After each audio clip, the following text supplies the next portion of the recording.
for. See how this goes. Hi, Dave. Hi. All right. We're going to go live right now. All right. I think we are there. Are we there? I think so. Hi, everybody. Hi there. Greetings. Greetings and namaste, beautiful friends. I'm so delighted. I'm so delighted. I really am. You know, we're traveling this afternoon and there's all of these moving parts. And I'm like, yeah, but I've got Miraculous Mondays today and my mighty companions are going to show up. So let's get it on. Let's get the party started and do what we do, which is really just share and connect in that space where only love is real and your heart is the leader and the boss of you, at least the qualities that are associated with the heart. And so I just thought, you know, I wanted to share a little bit around what's going on with me. But before we do so, shall we do a little meditation? Will that work? Let's get that going. I'm just going to spotlight myself so that if people watch this, it's a little bit more peaceful than a lot of different moving parts. So I want to invite you in this moment to sit quietly wherever you are, either on the ground or in a chair, and hands are open. I'm just going to mute a couple of you. Hands are open, facing up. Go ahead and close your eyes.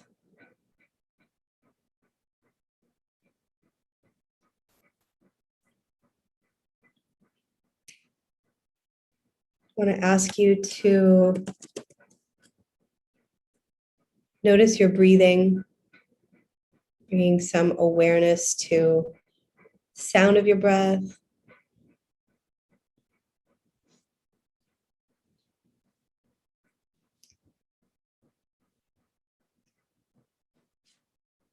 Just going to put a little music on for us.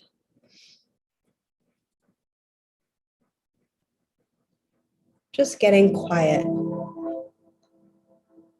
The memory of God comes to us in quiet spaces.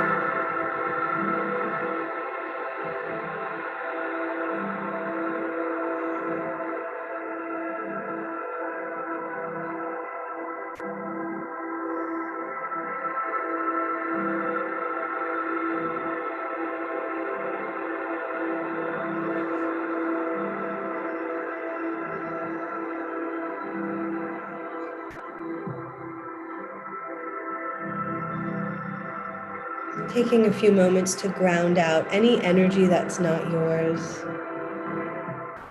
Out through your feet, out through your grounding cord, from the base of your spine to the center of the earth.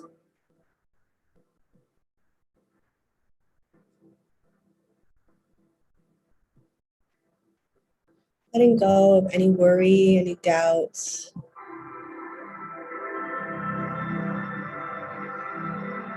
Any confusion.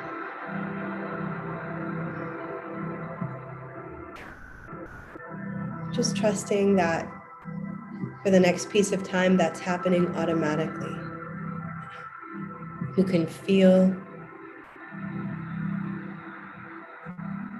any stiffness or density, just gently moving out.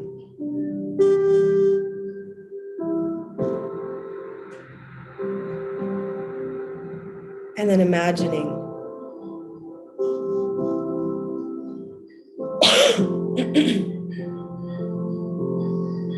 all the love coming back in.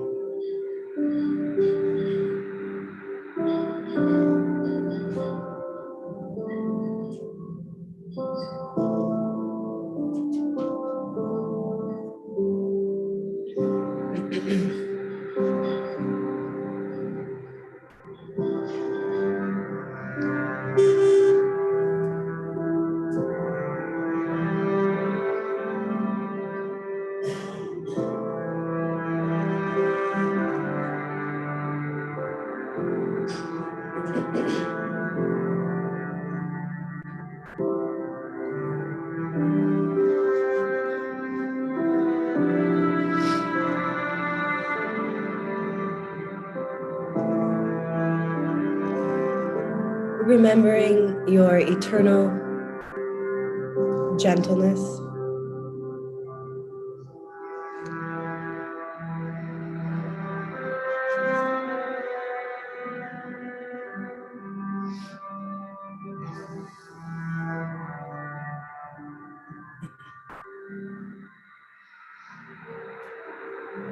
And bring your hands together.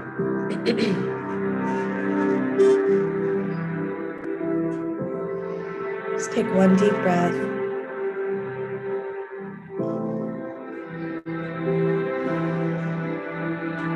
And opening your eyes when you're ready.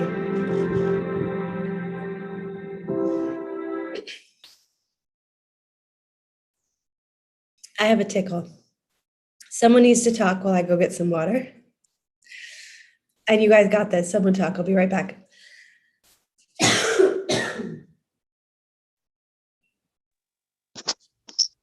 Yeah, I'm glad everyone's here today. Alan, Penny, Sarah, Dave, Castry. Dave, you're a new one. Appreciate you Yeah, joining us, brother. I was surprised to get the invite. I commented on the Facebook post and I got an invite. It's like, boy, I've been listening to you all for so long, and to actually participate. I'm at work, so I don't know how I'm going to be able to juggle all this, but I had to stop in and see y'all. I mean, We appreciate you being here for whatever time you can spare. I mean, it's always a joy to have you. well, I've, this has been quite a journey, and I resonate with all you guys all the time. And it's like, I always think to myself, I wish I could participate and share. And here I am. It's just too bad that I wasn't in a scenery like yours with the nice trees and the sunshine and stuff in the background instead of a shop. But here I am. Hey, you're in a place of creation. You can create some beautiful things there. That's a beautiful space as well. Well, I install driving aids and stuff like that for people with disabilities in their vehicles so they can drive. So it is a rewarding job. I've been doing it for 21 years now, and keeps me. Cheers. Look what he brought me. Mango smoothie. Josh X's recipe, Orange mango, juice. banana, orange. Nice. Hey, Eugene. Hi. Eugene saves my life. Sorry, I didn't mean to interrupt, guys. Keep lighting, shining. It's our Jesus. Please always interrupt when you feel it. Your presence is always presence. Gracias. Anyhow, carry on. Thank you for the snacks. Community start. We already started. Whenever you're ready, come on by. You have to make juice though. It's not that bad. You can swim in the pool too. Yeah, I'll take that deal. Dave, nice to meet you. I'm glad you're here. Thanks for the invite. I'm really grateful. I saw that reply and I was like, wow, I can actually go in and talk to these people that I've been listening to for all this time. I was telling Justin I'm at work and I'm in the middle of doing stuff, but at least I'm here and I can introduce myself and let you know how much I appreciate all of you. It's amazing times. I've learned a lot, and I'm just grateful to be here with y'all. I don't know how long I can stay, but I just wanted to pop in and say hello and meet you all. Thanks for doing that. I think you echo what a lot of us feel, that this has been the year of learning. Just so much has come to the surface, and it keeps coming to the surface, and things keep getting clearer. Dots keep connecting in just bigger and better ways, and I just feel like we're flowing now. We're starting to kind of really transcend some of the stuff that was holding us back, and a lot of that's simply happening just because we're doing it together at the same time. And I had an amazing opportunity this weekend to be at a women's festival. And, we really do live in a bubble here in Puerto. Like, there was just a bunch of people, like, it was as if none of this stuff existed, because it doesn't. Like, at least in this little festival area. the place is called Los Milagritos, which is like Little Miracles. So it's like a little retreat center called Little Miracles. And we have done a lot of yoga events there in the last few years. But, it was just so sweet. It was a bunch of women, and there was all different kinds of workshops. So I offered a yoga class, and then I offered a talk based on A Course in Miracles, but just about all of the things that we do here, where we talk about how God is our reality. And the more that we step into that, the more flow we experience in our lives, because now we're aligned to the energy that created everything. So obviously things get a little bit simpler then. And it was so interesting because I met two people called Flow at this event.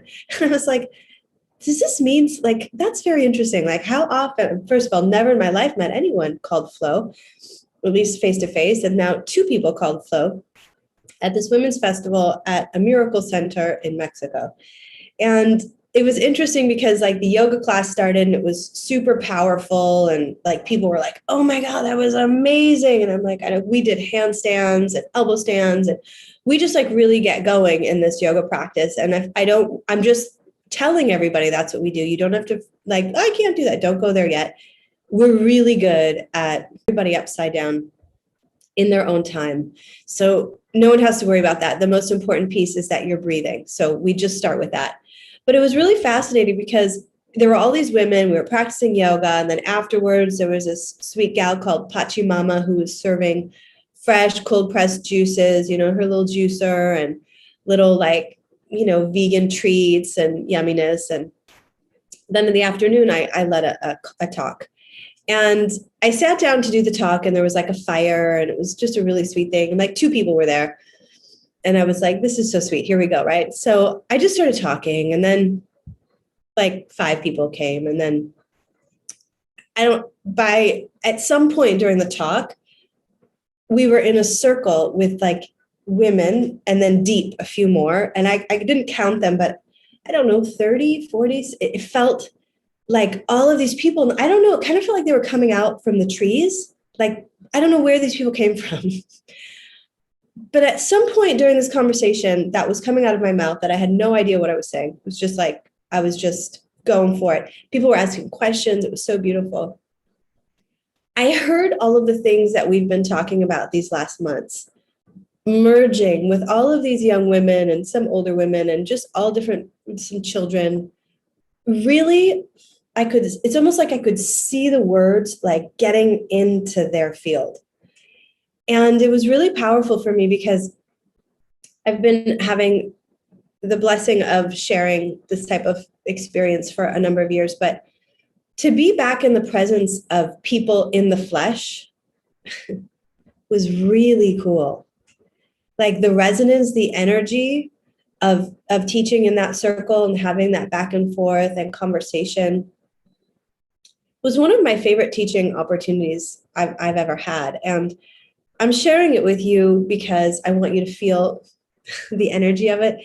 And I also want you to get super excited, which I know you are, for the moments that we actually are sitting in a circle together under the palm trees with the sun setting behind.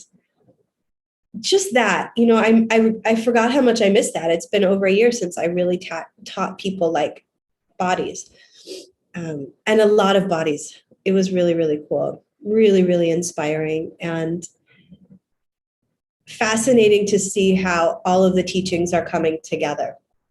And it couldn't have happened that way without the people sitting there. And I was really inspired by them because, a lot of them were like, hey, I just got here from San Francisco 2 days ago. I was like, ooh, welcome to Puerto. And there's like an ayahuasca ceremony that night. And, people are doing rape. There was just like all sorts of, this is what we do here. Because there was a cacao ceremony that morning. We just do a lot of stuff. And it's fine and it's beautiful. But like to come into this environment from a place like San Francisco right now is a bit of a thing. So as we're sharing, it was interesting to see it kind of like settle and ask questions, but to hear the things that I'm learning from Charlie coming in too, and the things I'm learning from all of you guys coming in feels like such a gift to people that are realizing in a very big way, because I feel like this is the future, right? Isn't this the future? And in your own communities, I really, okay, like, yeah, the goal is to all be together, but wherever you are, holding space for these conversations, you might be tapped for that. I might be like, hey, you're getting tapped for, just a little Monday night with a few friends, and hey, let's drink some juice and talk about some things, maybe not going to your old friends, but maybe like saying, this is what we're talking about, and seeing who shows up for that conversation. Because there are people coming now to this conversation that I didn't see coming 6 months ago. I couldn't even imagine some of the people that were at this circle there a few months ago, but it was really, really sweet, and really sweet to see them starting to be like, even the diet, like I didn't even talk about it. I just maybe mentioned it at the end. And so a few people came up to me after and they're like, wait, what are you doing? Wait, how do you do that? And I can smell the garlic, I can smell it. It's reeking on people from the yoga, they're sweating, and I'm just like, I can't even walk over there. It's getting really intense, but it's interesting for people to start to even learn about that. Just imagine all of the things you've learned for 30 years and none of it was true. Like, God,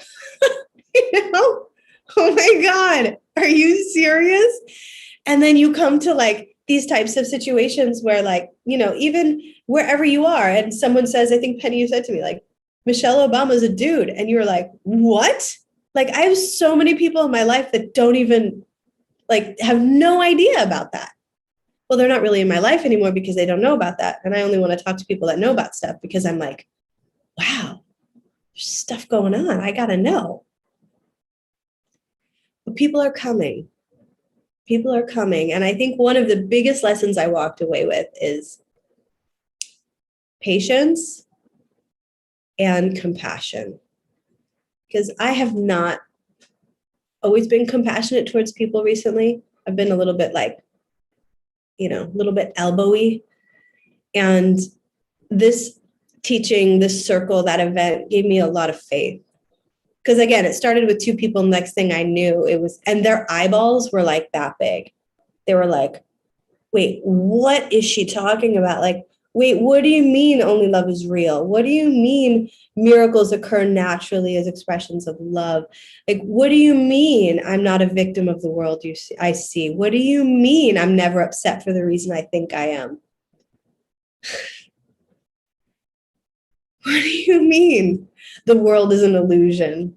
What do you mean fear is false evidence appearing real? Are you crazy? Who is this girl? But being like, she's speaking the truth and I know it. And I'm excited about it. I'm a little bit scared, but I kind of like it. And it felt like the future.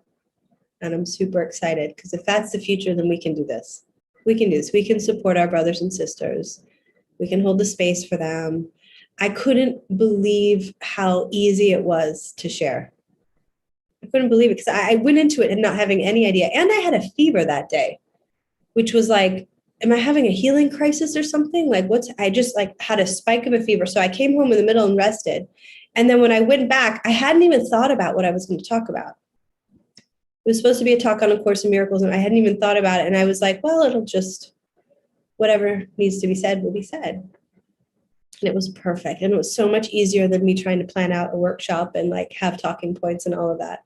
It's so much easier once we clear our minds to just be open for the divine to use us in any way. And plus, when you do that, there's no space for fear or ego or like, what am I saying? You don't even care what people think or say. It's getting straight to the heart of it. It blasted through so many of their own layers because it was the truth, not mine, but the truth. It was really, really beautiful, friends. And I guess I want to encourage you guys to maybe start doing a little bit of that now and then. Not going to the old, not the pearls on the swine, because that's a whole big fat bummer. And we've all done that a lot. Big fat bummer. Even this weekend, I was like, yeah, you know what? I'm just not going to respond anymore. And it's fine. and I love you so much, and it's totally fine. But I got nothing. I got nothing. It's all good. It's all good. But people are coming. They are. It was shocking, exciting, inspiring. So many people came up to me afterwards and were like this woman goes, "What about death?" I go, "What about it?" Well, that felt real. Yeah, love changes form, doesn't it? I mean, but it hurts. I go, for now, you're untangling, or you're untangling, but soon you'll be happy, and they're still with you. It doesn't end, you guys. Like, people just get really excited about that stuff because it's so dense. So dense. And I realize this too, before I open it up, I just want to say, guys, like, we're so blessed.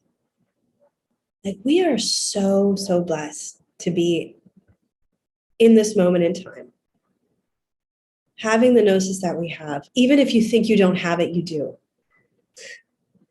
Starting your journey, shifting your diet, even just the smallest steps.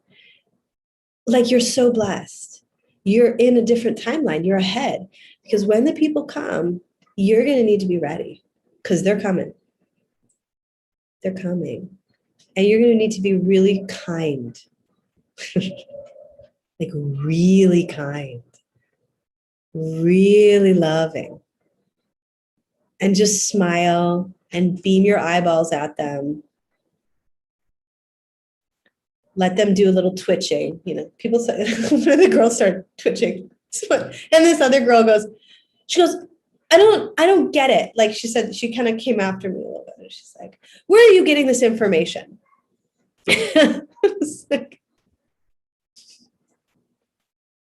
It's there for all of us. I just kind of lined up. Where are you getting this? And then she kind of got a little bit, frustrated. And so she walked away. And that was fine too. It was kind of hilarious because everybody else saw, and she was the one who was complaining about her stomach and how she is obsessed with food. And she was going on and on about all this stuff in another workshop. And it was just like, so we're teaching each other. But you guys are, you have a responsibility. And I love that you show up to all of this stuff. And I also want to encourage you to see how you're serving. What are you doing?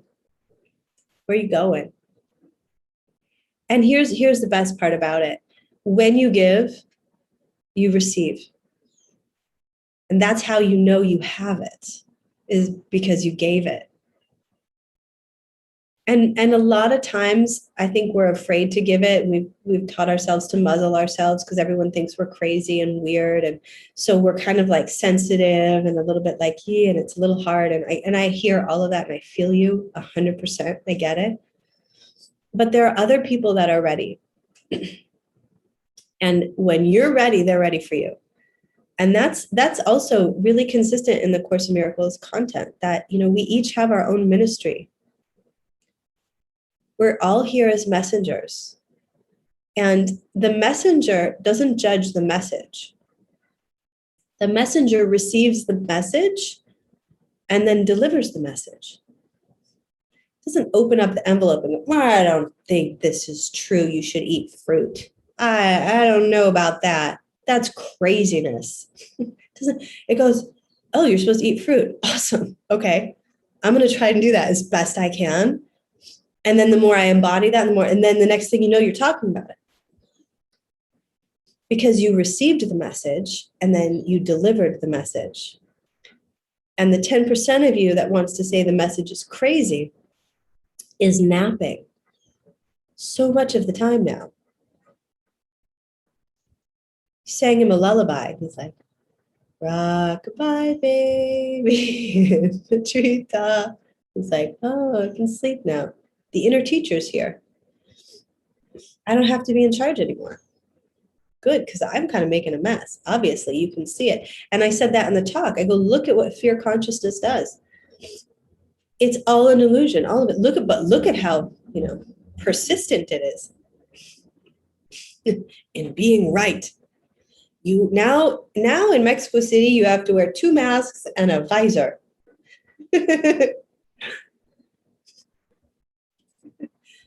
Okay. It's kind of hilarious. Like, wait, what? I mean, but my goodness, serious business. People are really mad, but they're waking up slowly but surely. Slowly but surely. This is our time. Receive the message, integrate the message, share the message. Share the message. You're blessed. I kept telling these beautiful women, you're innocent, you're holy, you're beautiful. You're a divine child of the Creator. You can't not be that. You can pretend you're not all you want. Pretend, millions of gazillions of years if you want to. But wouldn't it be fun if we just all decided that we were ready to be, the men and women we were designed to be? Wouldn't that be so much more fun? And they're all going like this. And I'm like, guess what? Because why? Because this is what we do every day. You're not in the rat race anymore. They got you. They got you good. Well, I need money to pay for your events. No, you don't. Not anymore. We'll figure it out. How about that? And then people go, oh. So if I don't have to make thousands and thousands of dollars to pay for my life, then what will I do? That's a great question. You should try to figure it out. I don't know. What would you do? Because God is going to have you do something. I'm going to do something. And you're going to do something. And we're going to put all that together. And it's going to be whole. Wholeness. We're going to come into our wholeness. It's going to be amazing. And it is amazing. I experienced it this weekend. It's just like, I was really humbled, really, really grateful, and really, really excited about all the things that are coming for all of us. And it really is happening right now. Now is the only time. It's right now. I think a lot of us have waited for certain things, it's right now. It's just right now.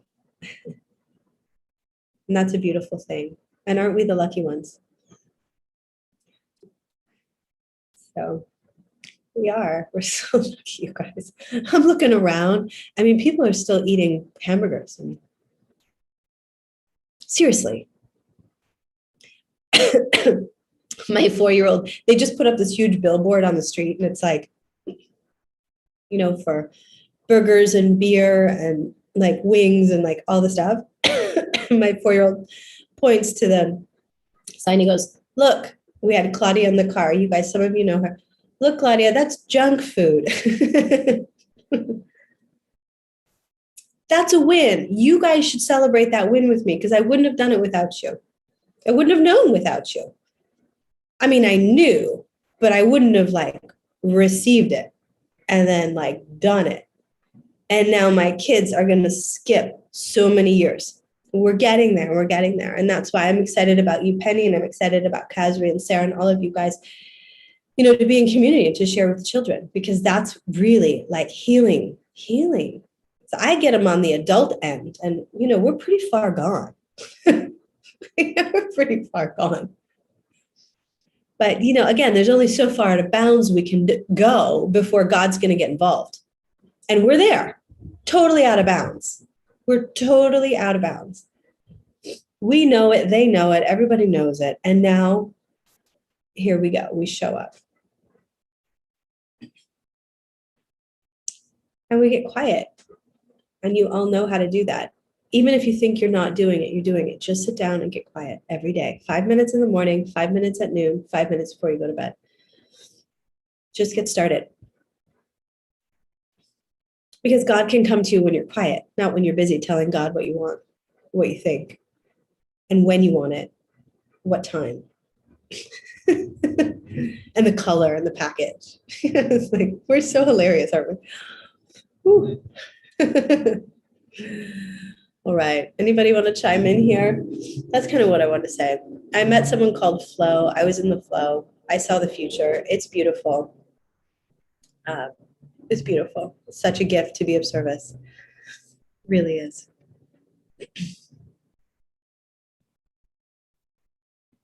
Yeah. We check in. How's everybody in our chat? I forgot we were doing that too. Let's see. Anybody want to chime in? No? I'll chime in being the newbie. Go for it. I agree with, man, everything that you said. You know, when you touched on fear, I've heard face everything and run. Yeah. I've heard F everything and run, and then false evidence appearing real. I've been in recovery for 23 years of alcohol, and I've heard a lot of this stuff over the years. When early on, I didn't understand it, but in one of our steps, they say having had a spiritual awakening, and a lot of people get hung up on what that is. And for me, I couldn't really explain it, but I've gotten better at it now. It's just all of a sudden knowing the truth is how I look at it now. It's real. It's not of myself, but nobody can BS me anymore. And the fear that you were talking about is gone. I don't get fearful of things because of what you said about life and death and resurrection and reincarnation and all this stuff. I had an experience years ago. I was walking out of a store as a woman was walking in the door. And I don't know how it happened. I'd never seen her before, but before I knew it, we were sitting down at a table and I was telling her things that I would never tell anybody, that I had never told anybody. And she's writing things down on Post-it notes and passing it to me and things for me to look up. And she doodled this picture that I've shared with several people and spiritually saying, do you see a message in this? Do you know what this means? And it's one of the things I want to try and get to Charlie. I want him to see it. But that's when really things started for me with that experience with her, just kind of just boom. And you touched a little bit on people being apprehensive and where did you hear that, stuff like that. I have some kind of intuition that when I hear something, I know whether it's true or not without before I've looked into it. Yeah. And then I look into it. I think verification is important, but I don't question what comes to me. And over the years, I've had so many little things just pop into the top of my head, through my head. And it's like, I knew at the time, even I was in the jail cell of my third DWI, crying my eyes out. How did I get here again? And all of a sudden I hit my knees and I said, God, please help me. And I felt a warm feeling from my head to my toes. And the voice came through, things are going to be okay no matter what. That was all. And from that point forward, I've believed that. That was 26, I'm sorry, I said 23, 26 years ago. And it's true today, just like it was then. And I just don't question things that come into the back door, whether it's from God or an angel or even my higher self. I mean, because I feel like a participant. Nice. So Nice. It's beautiful. I probably should shut up. I mean, I also believe, I wanted to touch on another thing that you said. I've been asked to speak at a lot of meetings and stuff, and people say, well, what are you going to talk about? And I say, I don't know. And I wait until I'm standing in front of people, and then I just open my mouth. Nice. Because whatever's supposed to come out is going to come out.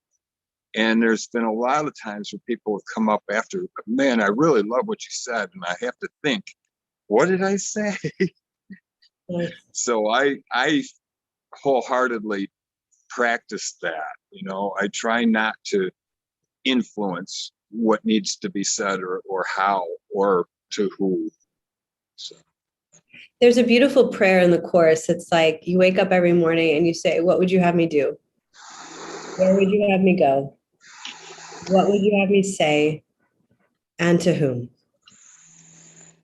It's like, it's that level of just surrender. And that's what I was sharing with these women too, Dave, what you're saying. It's like you surrender your thought.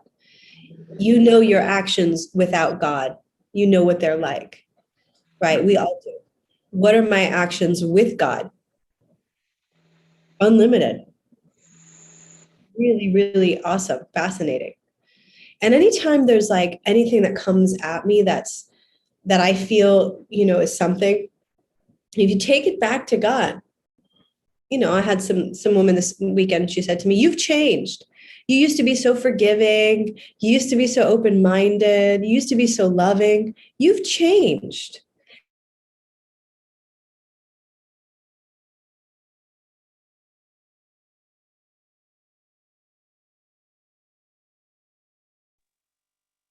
Oh, did we lose her?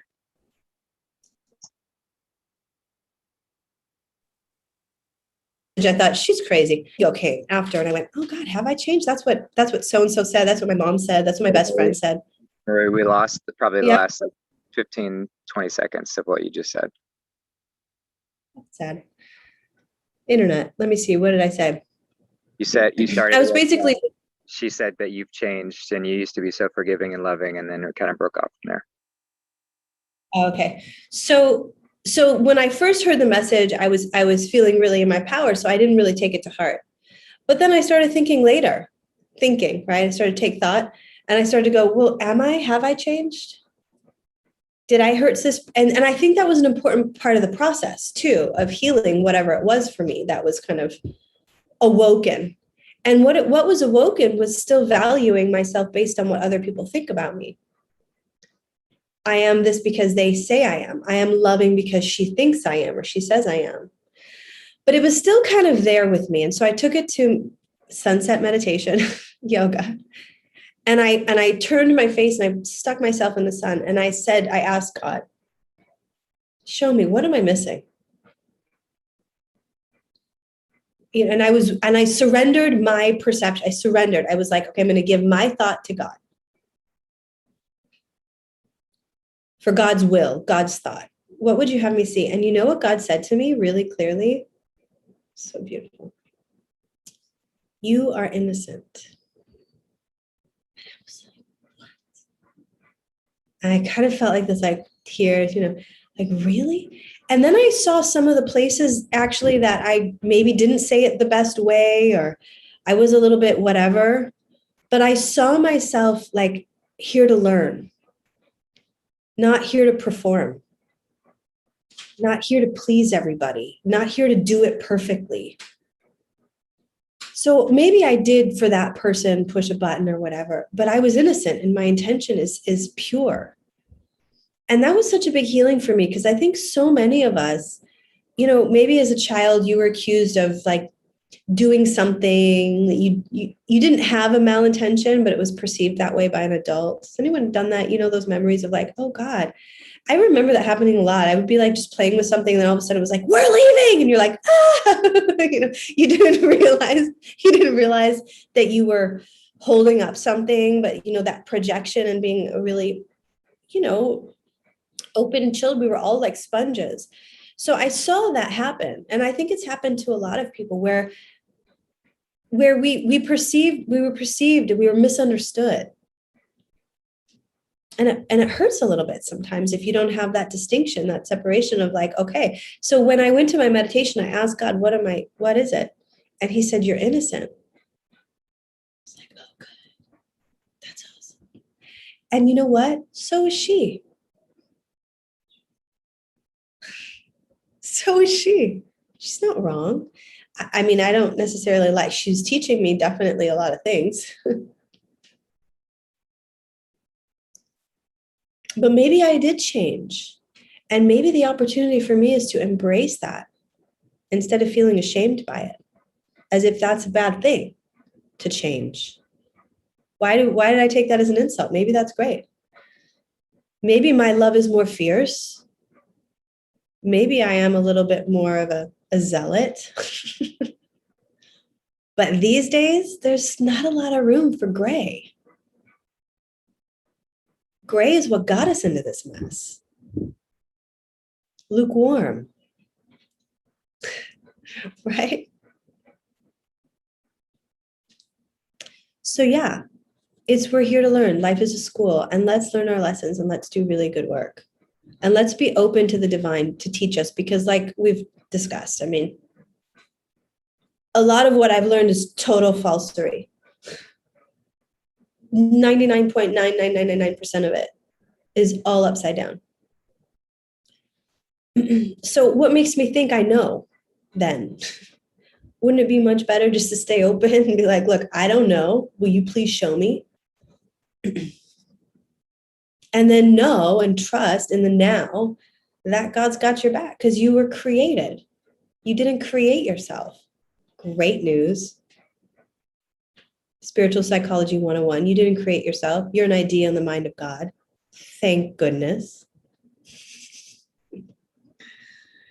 And the only thing you need to do is remember that you're a ray of light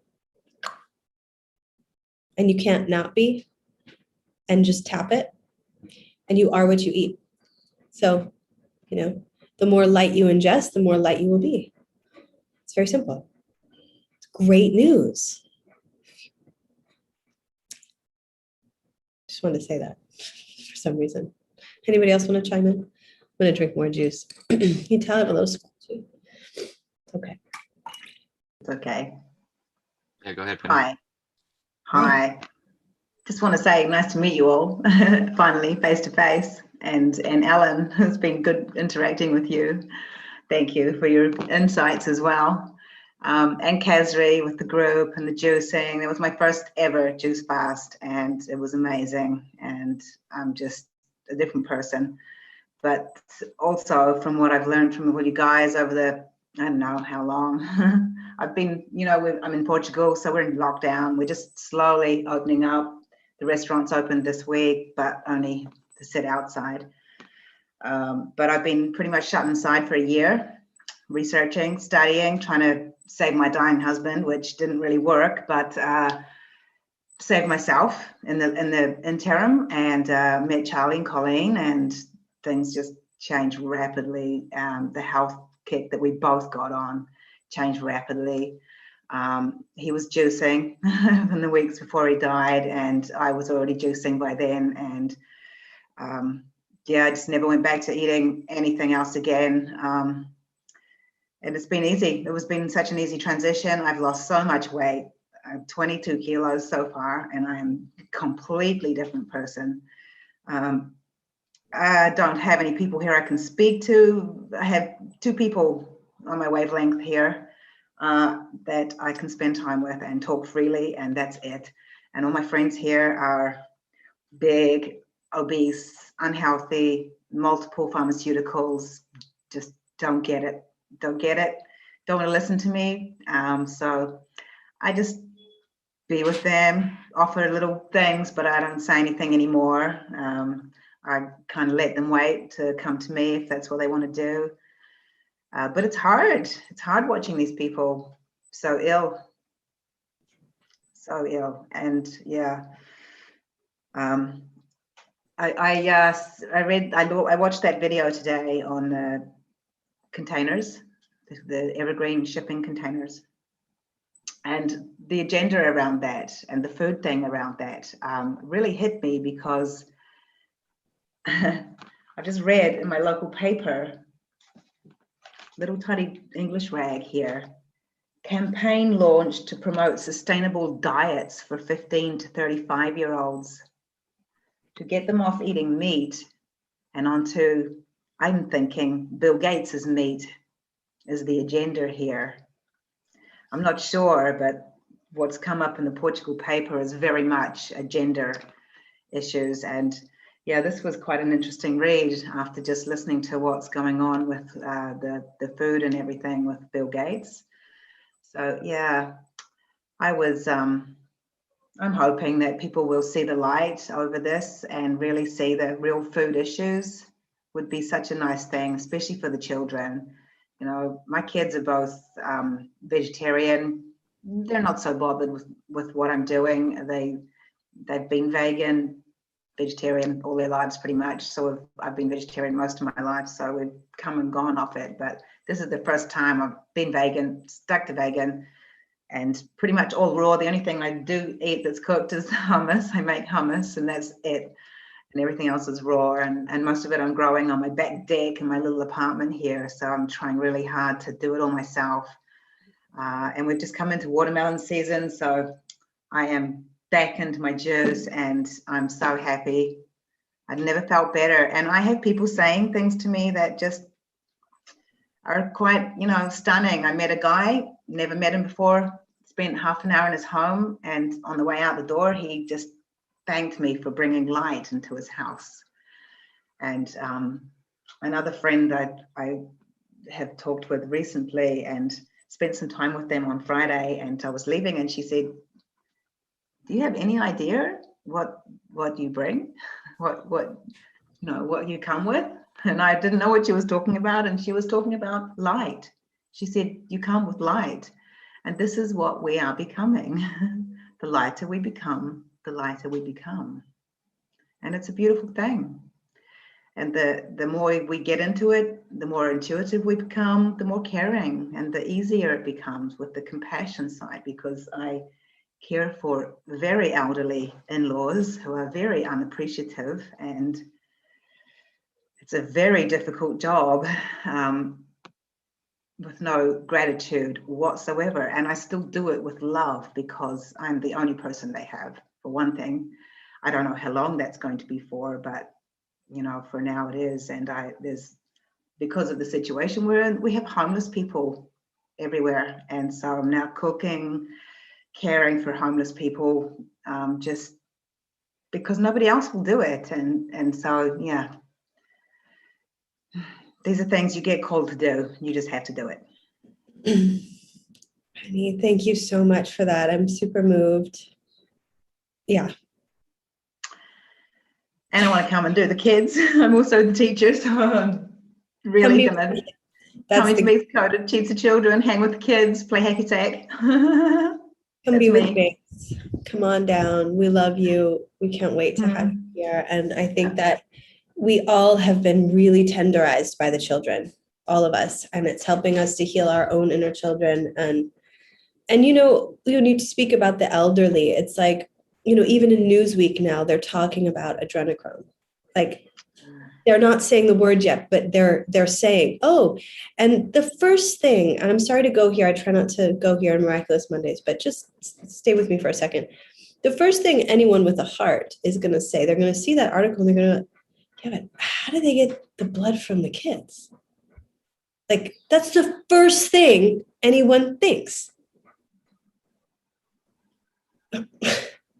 They had a picture and an image, and it was a super, super old person, like a really scary looking old person. And then half of their face, like, you know, Hollywooded out, you know, all like, you know, the thing. The only reason that we get that old and scary is because we poison ourselves and we allow ourselves, that's not going to happen. So first they scare the shit out of you because they kill you since the time you get here. So you look like a really scary old person, and you're dealing with old people now, they're probably on pharmaceuticals, they're not eating healthy. I mean, the whole thing, that is inevitably going to happen if you poison your miraculous vehicle and don't give it the fuel it wants. How do you expect it to drive? I mean, it's just common sense at this point. But what you're sharing, Penny, is really powerful because you're the light. You are the example. You are God's answer in Portugal right now. You're God's plan for the salvation of every single person you touch, whether they see the light or not. That's his plan, and it's you. Because people are learning slowly but surely, a little slow for some of us, but again, we've got to really try and like breathe out of that space, because it's super important. I really feel this right now. It's really important for us to stay in the light. Like, yeah, we're privileged. We know. We knew a couple years ago or a year ago or 6 months or 2 weeks ago, we knew what was going on.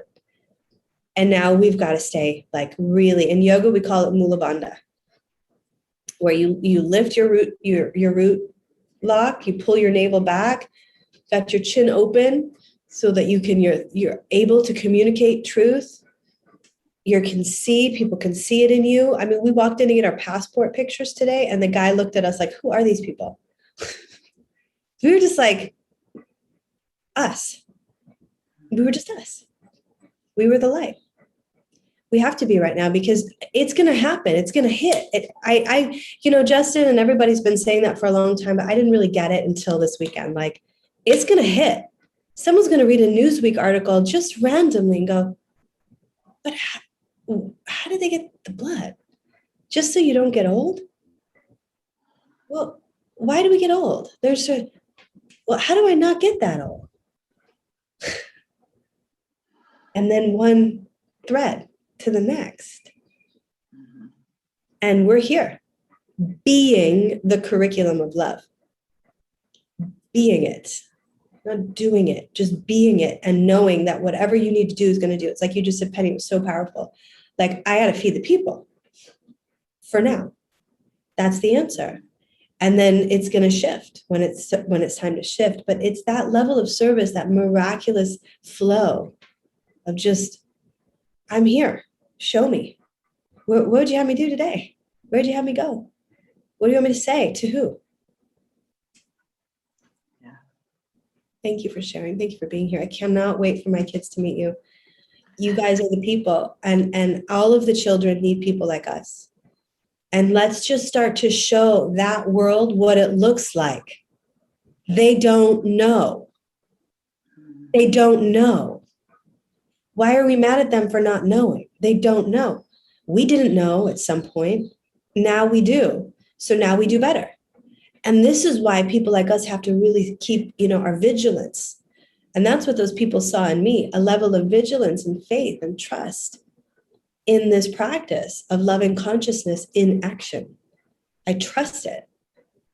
I trust it. It's not always pretty. It's not always easy. And sometimes it has me say hard things and do hard things, and people get mad and and all the things. But like the level of Godfidence, someone said that recently, the Godfidence that comes. I used to be a really timid child. I never liked to speak in public. I was saying, like, we don't have time for that bullshit anymore. Get over yourself. It's time to serve. Get over yourself. You're not that interesting. God is. God's very interesting. Me, not so much. Me, a little bit cuckoo. God, super awesome. Really cool stuff. Mother Earth, wow. Bowing, gratitude. Put your head on the earth. Get your head below your heart every day. Really. Do some yoga. Do a downward dog. Take 10 breaths. Anything helps. But it really felt like the people are coming, and they're coming. And people were hugging me, like thanking me. I was like, wow. What did I do? Nothing. I just do what I do every day. It's a gift. I trust that resonated.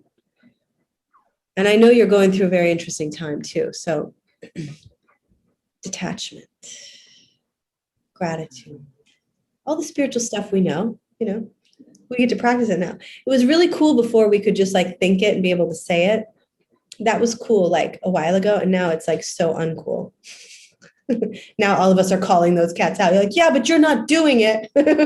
If you did it, you would know how hard it was. Not for Penny though. It wasn't hard for Penny. She just stopped eating. Beautiful. Amazing. Amazing, amazing. Love you guys. Who's next? I'll go. Thanks, Penny. That was amazing. And Dave too. I so resonated with you, Dave. It's so nice to have you here. Yeah, I'm in Victoria, BC, the hometown of Charlie Freak. I've never been here before, and it's gorgeous. And it was so nice yesterday. I'm here with my sister and her two kids. They're 3 and 4, and kind of just show them what I'm doing, like just do my thing and not impose my beliefs on them, but just, we went and picked up a bunch of cases of oranges, and my sister is starting to do this, and she's trying to get the kids to do it, but it's still very much like, you know, we wake up in the morning and there's 3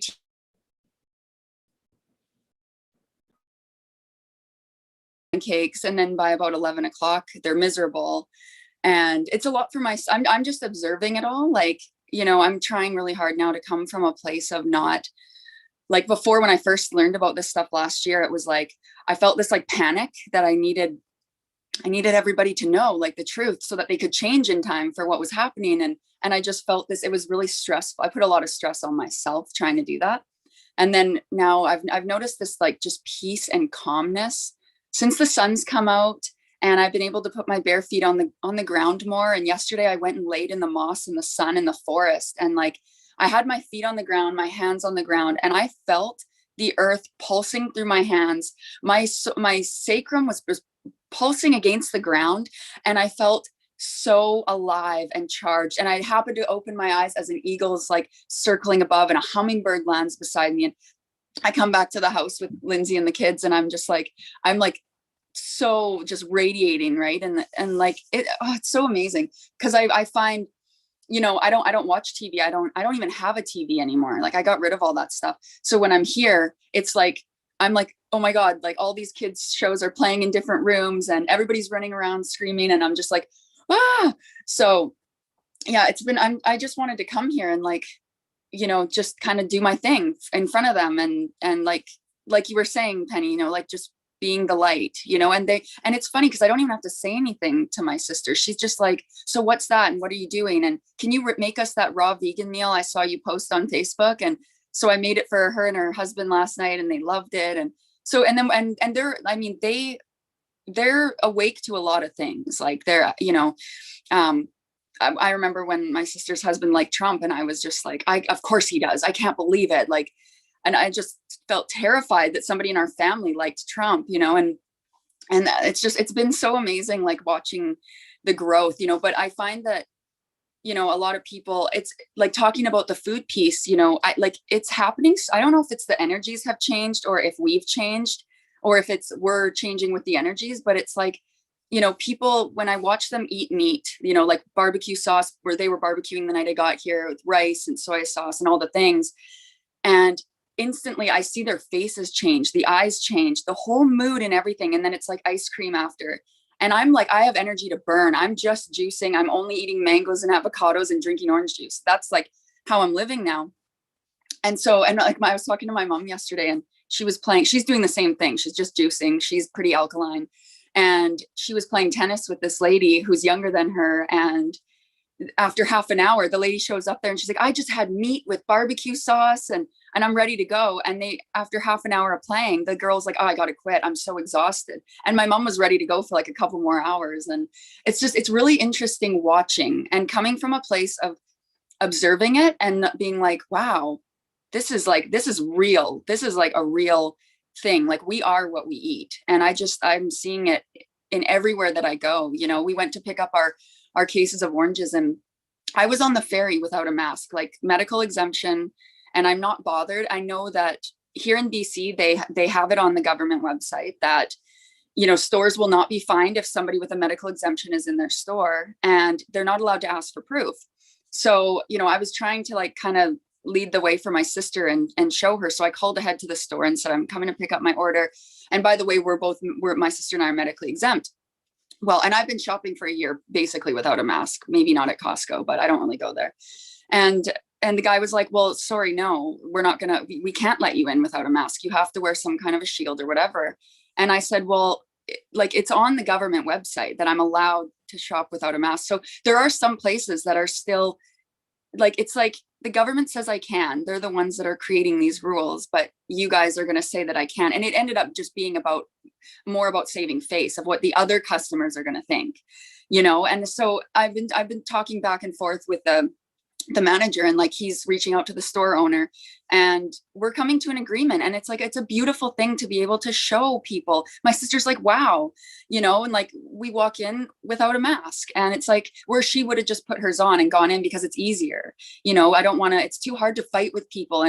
But it's like, we have to do these things. Like it's not okay for them to tell me that I have to muzzle myself when I go in, you know, and it's really cool because I never used to stand up for myself like this before, ever. And I never took care of myself in all these, and just like doing all this stuff and seeing the change and observing other people, but still coming from a place of love. Because if I wasn't juicing and if I wasn't eating the fruit from the mother, I would not be a kind person. Like I very much was angry a lot in the beginning of this, and like, you have to, like, this is all wrong, and wanting everybody else to get it right, and being, you know, not having the compassion for the people that were still wearing masks and doing these things. So it is nice to just like, you know, be in this different place and be able to, some of my family's not on board with it. And the ones that are, like, I will put myself in this situation around TVs and meat and all that stuff that I'm really not okay with.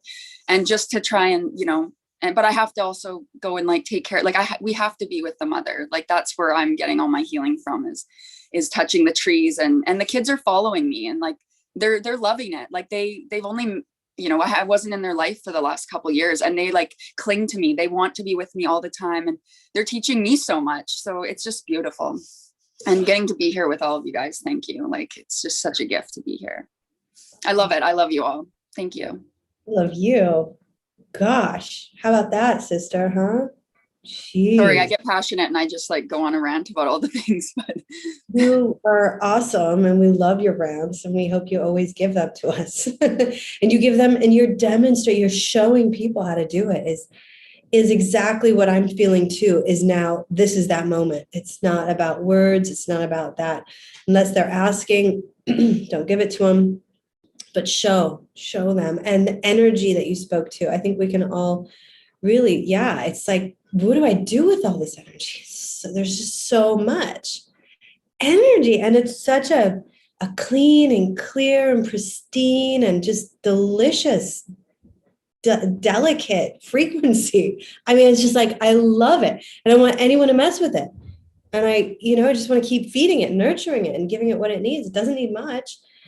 It's just a beautiful thing. And you're so spot on what happens when people's faces change, when they eat these dead foods and they don't want to know. They have to, I mean, how much worse does it have to get? So you just show up as like awesome, juicy auntie, fruiter, and all the kids want to like hang out and like run through the forest barefoot. Awesome you, right? I love that. Hi, I'm the juicy auntie. And you'll always be that to them. And you'll be that example for them. And that's awesome. I mean, all of us applauding you, everybody in the live too. That's what this is about. So proud of you. I couldn't do it without you guys. So I love you all so much. Feel you. Thank you. We love you. Thank you for doing it, because we're trailblazers, guys. We're showing mankind.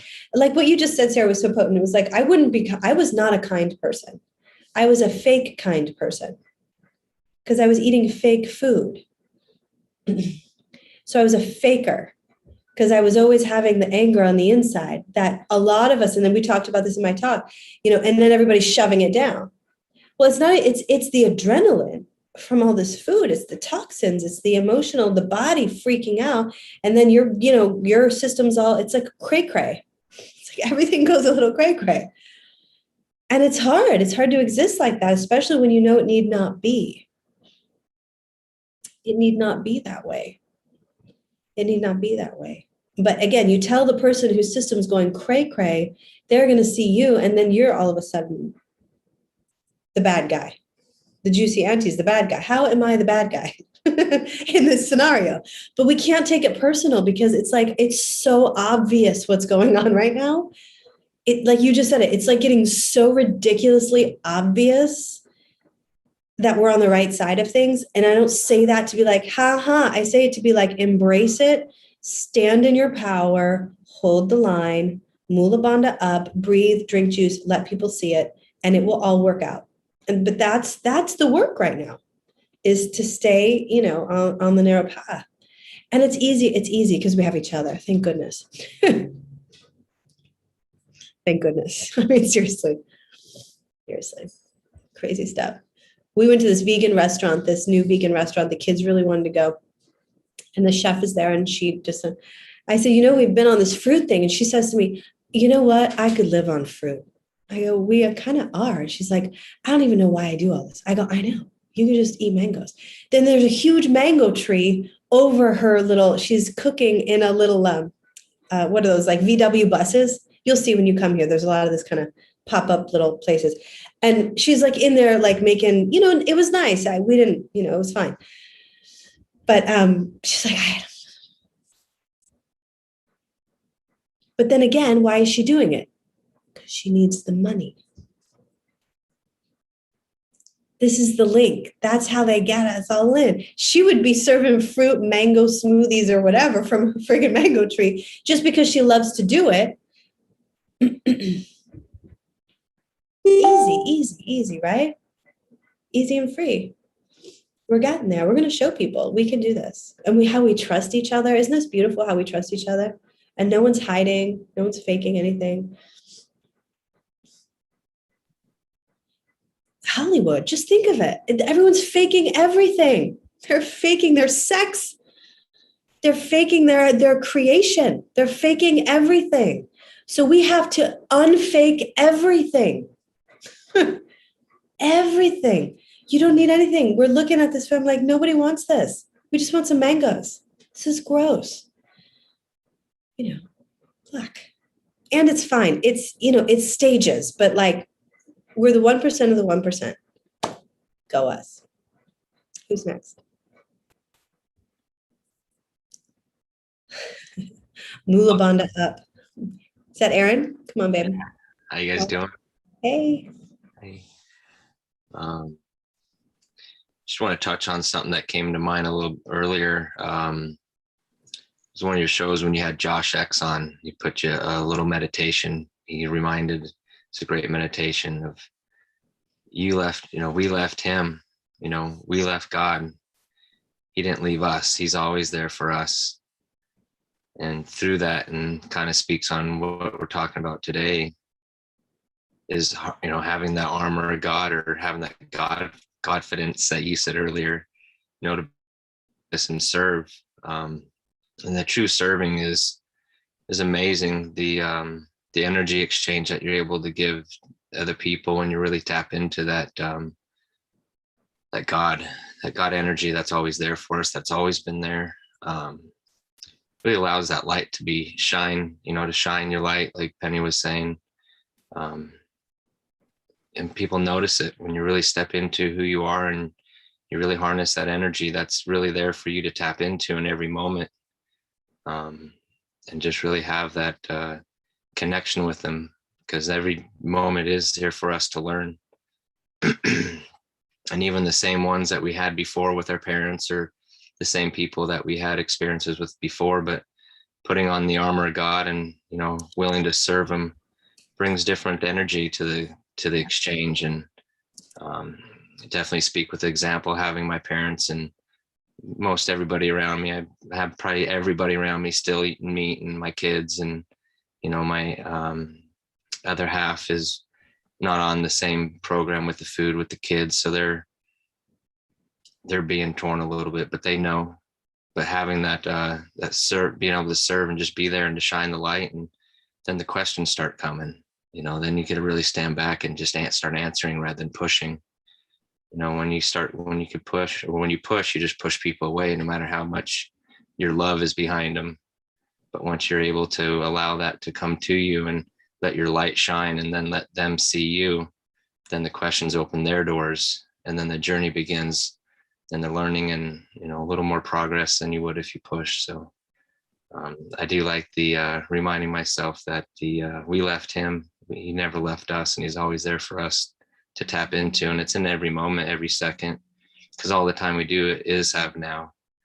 As soon as now happens, and it's the past, and what's in the future hasn't happened yet. So let's create and manifest what we want to step into, and the reality that we want, even though it could be the same situations, the same people that we had before, but now with the art, serving and having God push us to where he wants us to go, rather than us think to put us where we think we need to go. And I could speak from my own 42 years of doing this. I thought I could do it all myself, and been reminded over and over again that it's not for me to do by myself. So this community is awesome. I love you guys so very much, and everybody's growing so much, and it's just so blessed to be here with everybody and watch everybody's growth and be along this journey to walk with every beautiful man and woman that's here. So thank you all for pushing hard and being on front of this precipice, because we're on the change of all of this happening, and we got to be the lights, because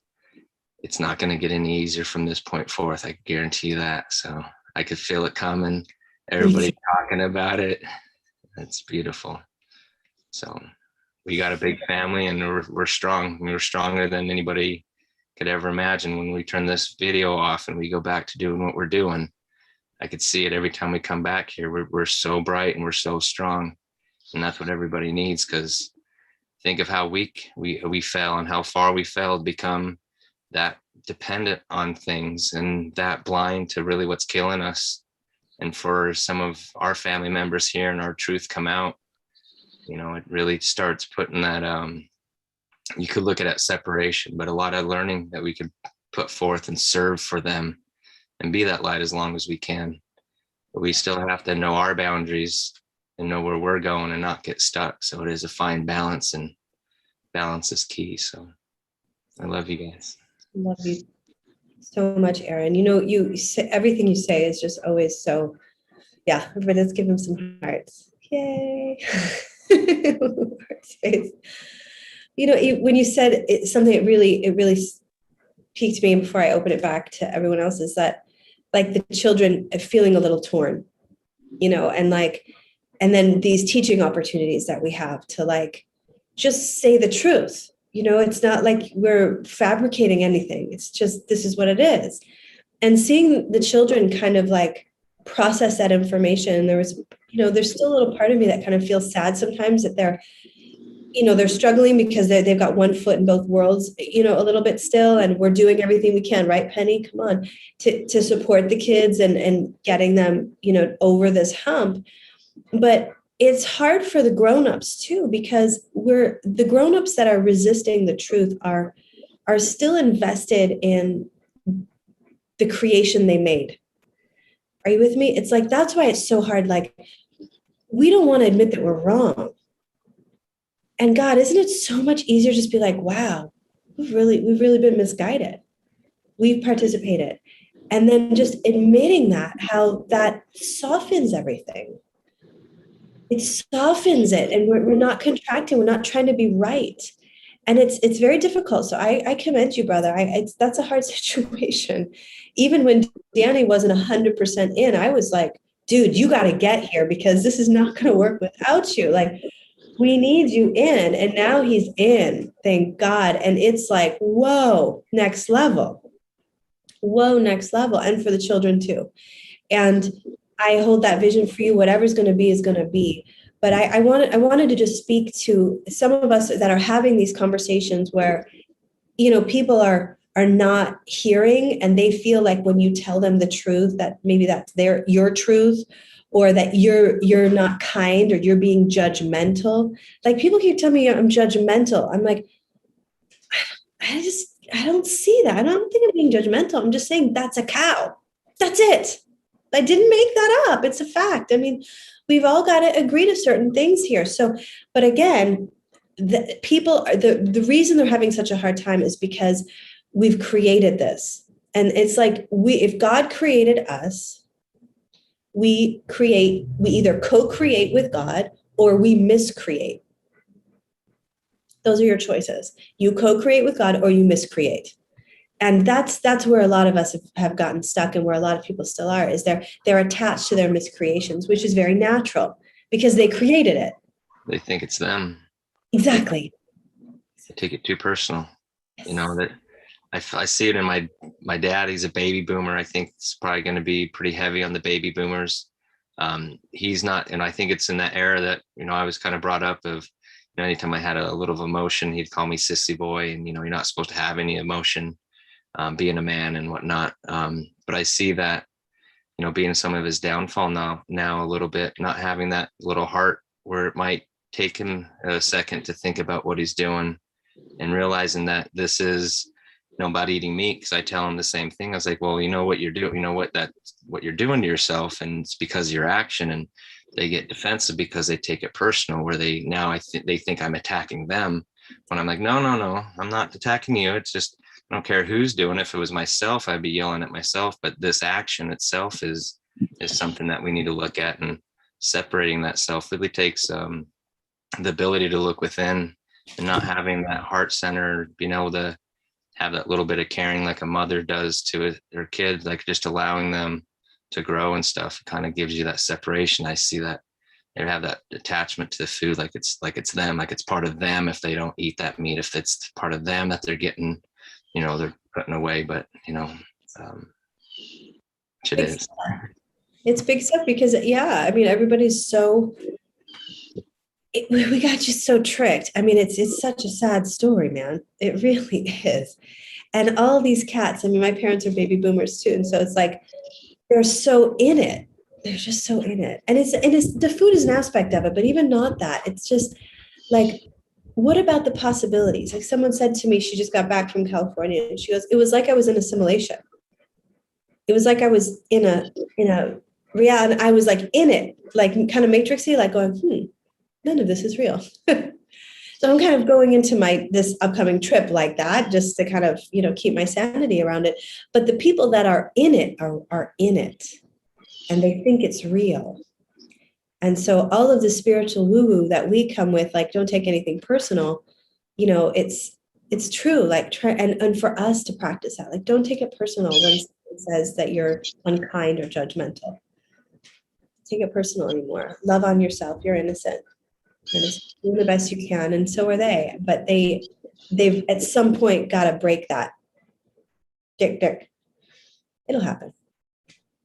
As we up our level and keep on showing them, because I don't think any one of us is going to stop at this point. I don't see any quitters here. So as we start harnessing this and keep on showing them what that light is, every step, they're seeing it. This questions are changing. It seems like everybody's kind of putting themselves out there a little more than they were a week ago or a day ago, just getting more comfortable in the space and the space that we're holding for everybody, and, really getting us our comfort level so we can go out there and be confronted with these same situations and have that armor of God and walk through it and really know that we're doing the right thing. Because not only we feel it ourselves, but, God knows what we're doing. Earthly Mother knows what we're doing.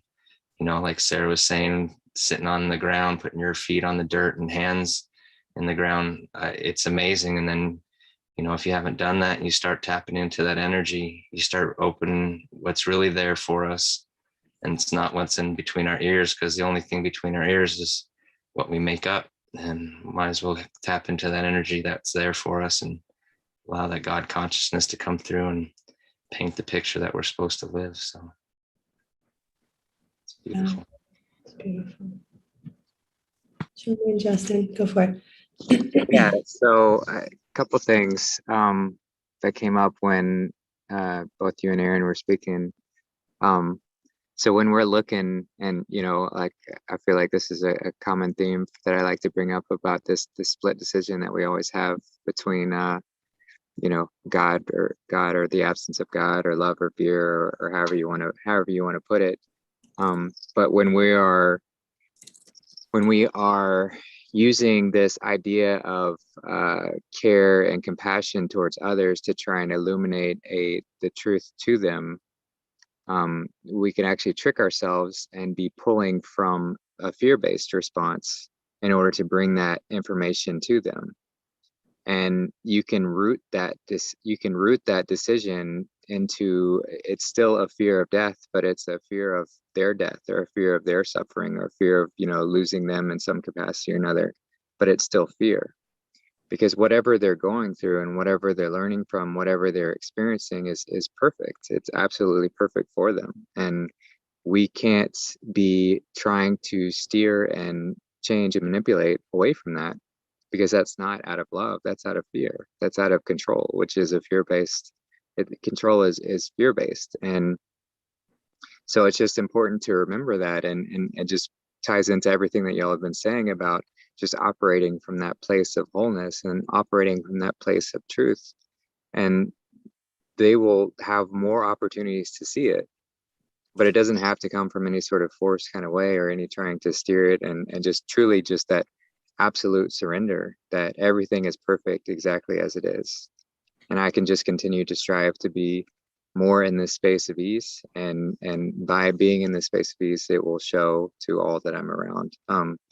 So yeah, that's helpful for me to remember because that's been a huge recurring lesson for me of, just being in that place of peace with wherever people are that I encounter, and even if they are hurting themselves with their decisions, that's a perfect opportunity for them to go through. And death is an illusion. There's no suffering. There's suffering in a sense, that pain is an indicator that something we need to readjust, but it's a perfect indicator that sometimes people need in order to get back onto the path. And if that path takes them a lifetime or several lifetimes to get there, then that's okay. That's their choice, and that's their journey, and it's not up to me to take that away from them. But it is up to me to just shine brightly, and I'll illuminate that to whoever's willing to look at it. So that was a big aspect I wanted to touch on. And then another one, based on what you said, Marie, about just admitting that we were wrong, and how hard that is, but how powerful that is. Like I truly believe that is one of the most powerful phrases that anyone can utter, is to say, I was wrong. To genuinely say, I was wrong. Like that, I mean, you can just feel it when you say it, and when you truly mean it, and when you step into that, it's like this beautiful opening. It's this like, it's this you're just surrendering to God and saying, I was wrong. Like, show me where, and you're inviting God to come in and give you that way, and lead you to that right direction. But if we're holding on to this idea of being right, and we're really closed off, and we're like, no, I can't admit that. I can't say that. We're acting as a barricade from God to keep us from receiving any of that divine will, any of that divine inspiration, any of that wisdom. So just getting into that regular practice of humility and saying, I was wrong. And that's okay, because we're here to learn. We're here to like go through these lessons, and to experience things that might not align with that might not align fully with where the full ease of how we can, like our birthright. But that's part of the learning experience. That's part of the beauty of this.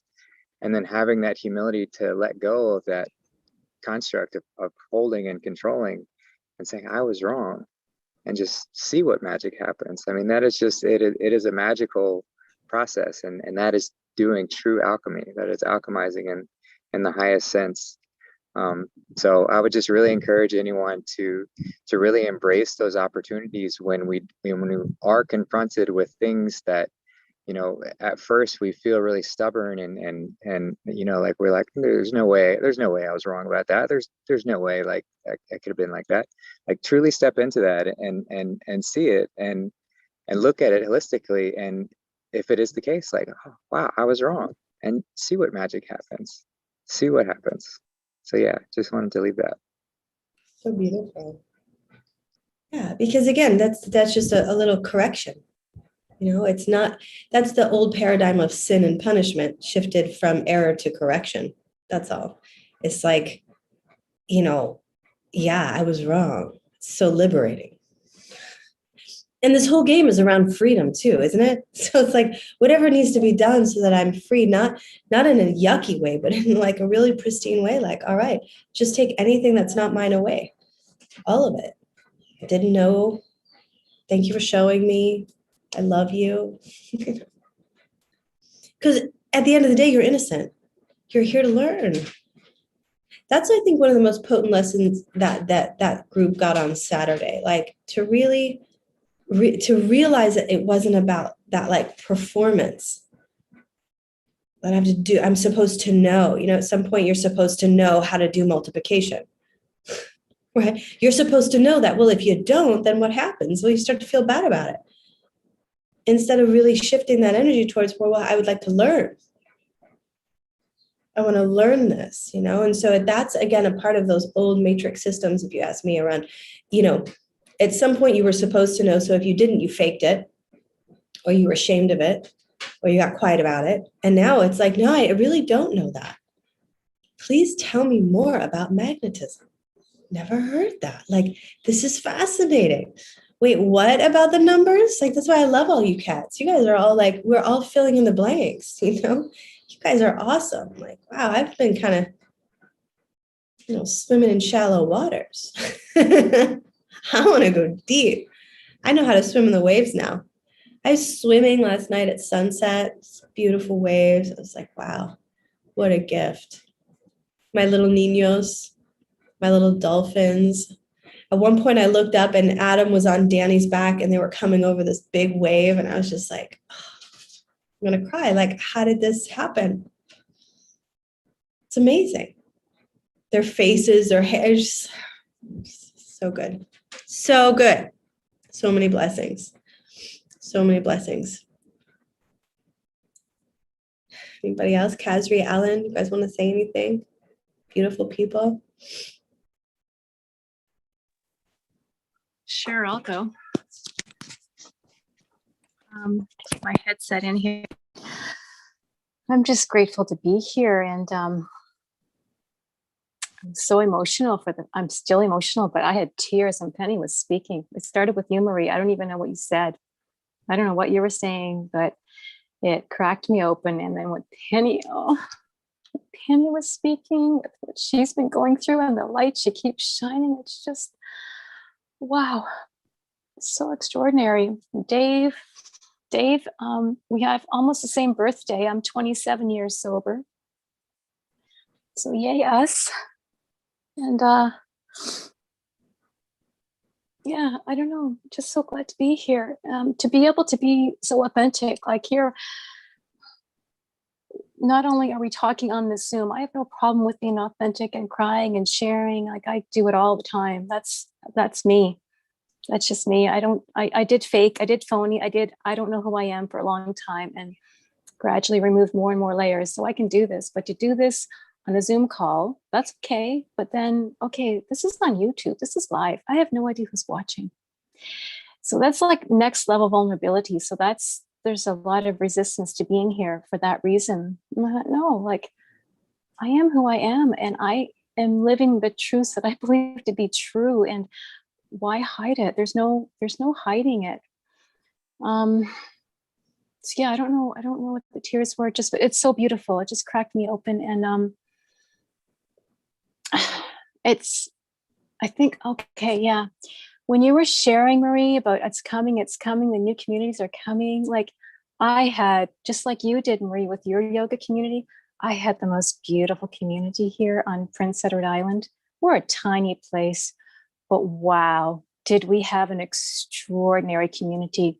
We had cacao ceremonies, we had ecstatic dance, we had ayahuasca, we had all these beautiful things. So, the level of beauty people need to hold to do this, to be carrying these frequencies and living this lifestyle of doing the shadow work. And then we have this retreat center that I've lived at for 4 months of the year, from beginning of June to end of September, on 20 acres of unspoiled land at the beach on the north shore of the island here.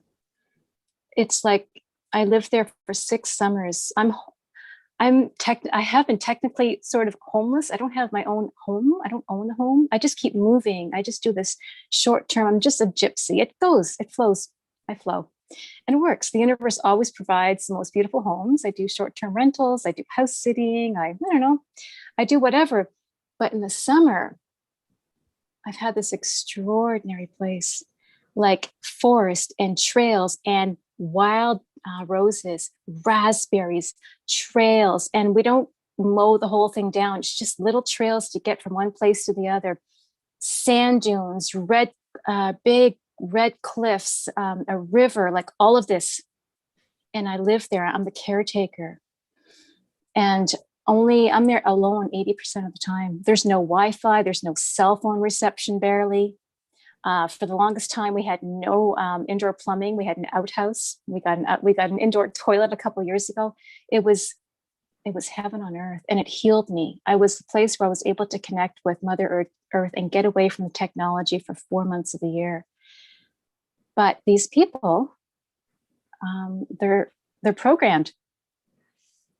It was like the big divide last year, like with you, Marie. So I lost some of my closest friends. I pushed them away. I didn't want to be in that energy, the shaming energy. One of them came at me with, "Oh, you're coming from a place of white privilege," when I was trying to expose BLM, and said I was racist because I was talking. I kept going about, "We're going from dark to light. Everything's going to be okay. We're going from dark to light. Light wins." And she says, "Oh, that's racist to say dark to light." The programming, I couldn't believe that these people, these extraordinarily beautiful people that I connected with for years, were being programmed. And then we have I'm on the board meetings tomorrow.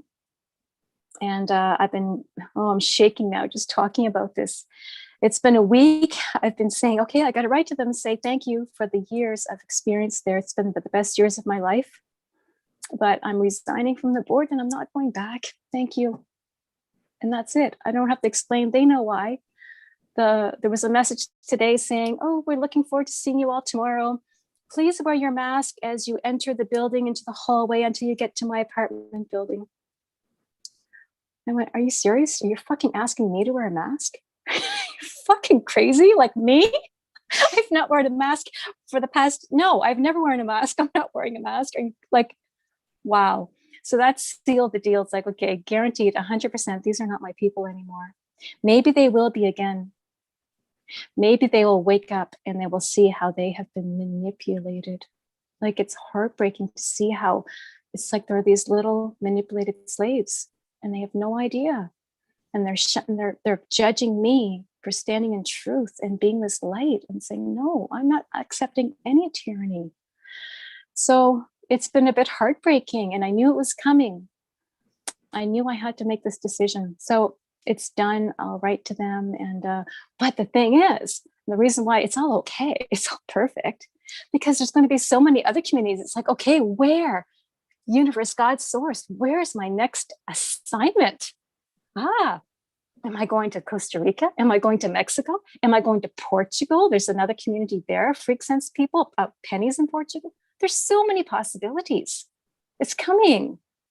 So now it's like I'm free. I freed myself. I was locked here on this island because of that place. My daughter's here and she's so cool. She's 26. She's so woke. Oh my gosh, I'm so blessed. I have her and she's with this beautiful man, and he has a little girl. So I'm kind of like a grandma now. And she's 4 and I love her so much. She brings out my inner child. But I'm willing to leave all that to follow my truth and to be where I'm meant to be with the community that I'm meant to be with. And I can always come back to this beautiful island and spend time with my beautiful daughter, and she will probably have children one day. But I want to be free. I'm ready to fly again. So cutting these ties with this community has been, it's emotional. It's, Marie, yeah. But it's freeing because who's coming? I already know who's coming. I mean, look at everyone who's here. It's all of you and more. And having said that, how heartbreaking this has been, there are some people in the community that I've stuck with the whole time. Like, they've known, and I'm very blessed. I do have a few people here, gorgeous, gorgeous souls. And one of them from our community we didn't know we were on the same page with things. He just sent me a message the other day. He says, "Oh my God, Cassie, I saw you on the Q&A with Charlie Freak." And he goes, "And then I was listening to Miraculous Mondays, and there you were again with Marie." He says he couldn't believe it. The guy here on Prince Edward Island is watching Charlie Freak and Marie Russell, and we're in the same community, and we didn't know. So we're getting together. So that's where I'm at. And I just wanted to say thank you, Penny, for calling me out and saying, "Oh, thanks for creating that juice feasting group." I have not been able to stick to it. I did 30 days in December, no problem. And it's like, I just keep trying again. I'm on day 3 of oranges. I go 3 to 6 days, and then I don't know when it's going to click. And then I go back to my old habits. It's like the binging, and I'm healing so many layers of food addictions I've been working on since I've been a teenager. It's not easy. There's times where it's easy, and there's times when it's hard. And to share that and to be vulnerable about that, that's like, I'm trying so hard, but it's not easy. but I know I'm going to get there. And yeah, so there's a lot of tears. It's this shame. It's like judging myself for like, oh, I'm supposed to be this leader. I've been doing this juice fasting thing for so long. I've been on the raw food journey off and on for 12 years.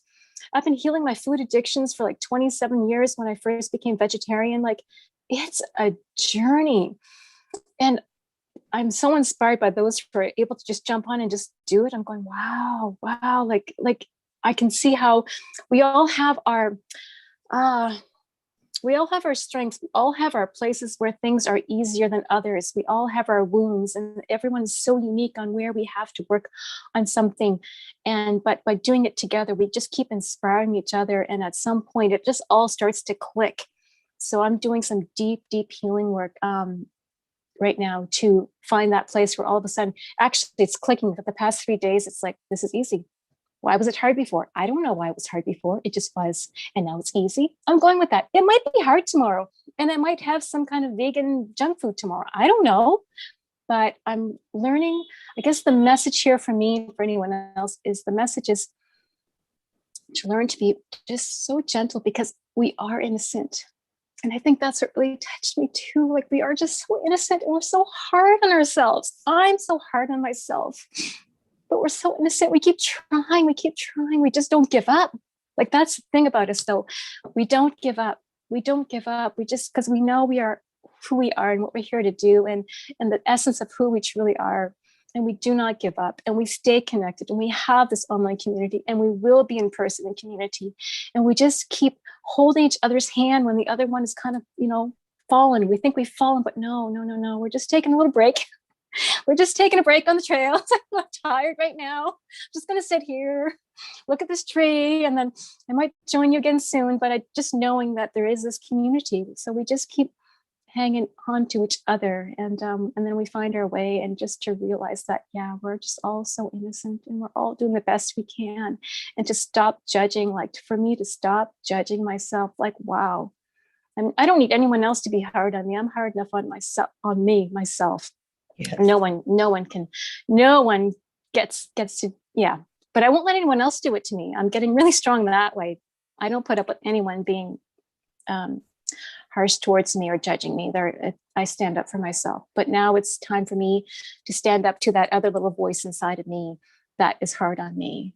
Yeah. And just to love that part of me, and just to be so gentle and accepting, and yeah, that's where I'm at today. And wow, didn't expect to say all of that, but I'm so glad that I did, because I've been hiding. I didn't want to come on here. I didn't want to share. I was waiting for me to be more perfect, to have things more figured out. And oh yes, I'm doing all this, but no, this is more potent. This is more powerful. This is more real. This is more beautiful. So yeah. Okay. Thank you. We're dancing now. Oh yeah. Bring it on, lady. Yeah. I love that. Wow. Yeah. Bring it on. That's what we want. That's what we need. We need that. That's life as a school, not life as a performance. Here I are, and everything's perfect. It's like, this is where I'm at, and this is awesome. Wow, you guys, did she just blow you away? That was so beautiful, sister. Thank you so much for sharing. Thank you so much for being here and being present. Thank you. Yeah, thank you. That's you've got the power. That's what this is about. Mm-hmm. That's what this is about. And cutting the ties and new boundaries. And somebody else, go ahead.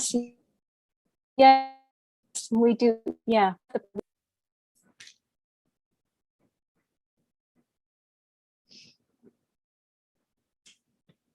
I think it's muted, Kasri. Go ahead and finish. Oh, no, I was just saying, no, we're done. No, it's when we talk over each other that does not work because of the delay. But yes, I just wanted to acknowledge, like, it's acknowledging me and you and all of us again, like, by being vulnerable, by sharing where we are being challenged, but where we are still, okay, I'm going to keep going. Somehow I'm going to find my way again. Like, yes, we are powerful. We are not weak. By admitting that it's been hard, by admitting that sometimes I just don't know how to do this. Like, it's not weakness, it's absolute power. Like, it does feel like it's so powerful. So that's all. Thank you. I'm going to mute myself now.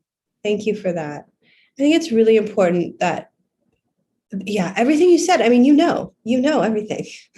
Got to be gentle, and the ego is all about guilt, yours or somebody else's.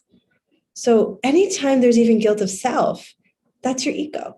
It's like really nurturing. I think that more than ever, I think that's why Sarah's so, into mother right now, energy and getting her feet on the ground, and why I love swimming in the ocean. It's like we need that nourishing, nurturing energy more than anything right now. We've been wounded, we've been traumatized for gazillions of years, and it's all in this moment landing in a way where we're seeing it, from all these different angles. And so that's going back to the mother. It's laying down, resting more, it's loving more, and on all of those, like, really feminine. It doesn't mean we're weak, it means we're strong when we have those limits where we can listen.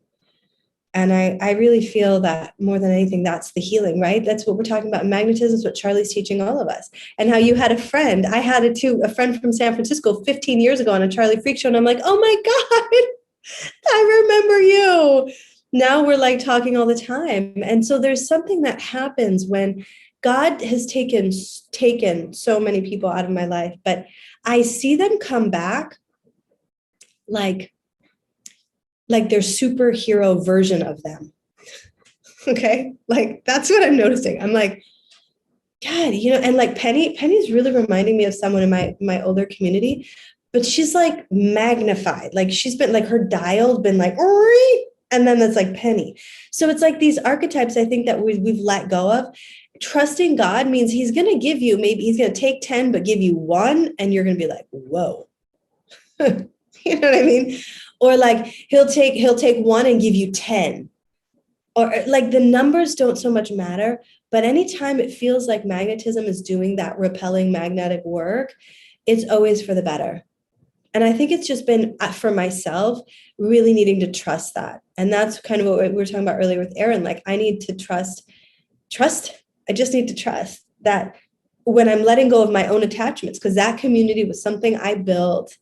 I loved it. And there was so much about it that was still beers, burgers, and yoga.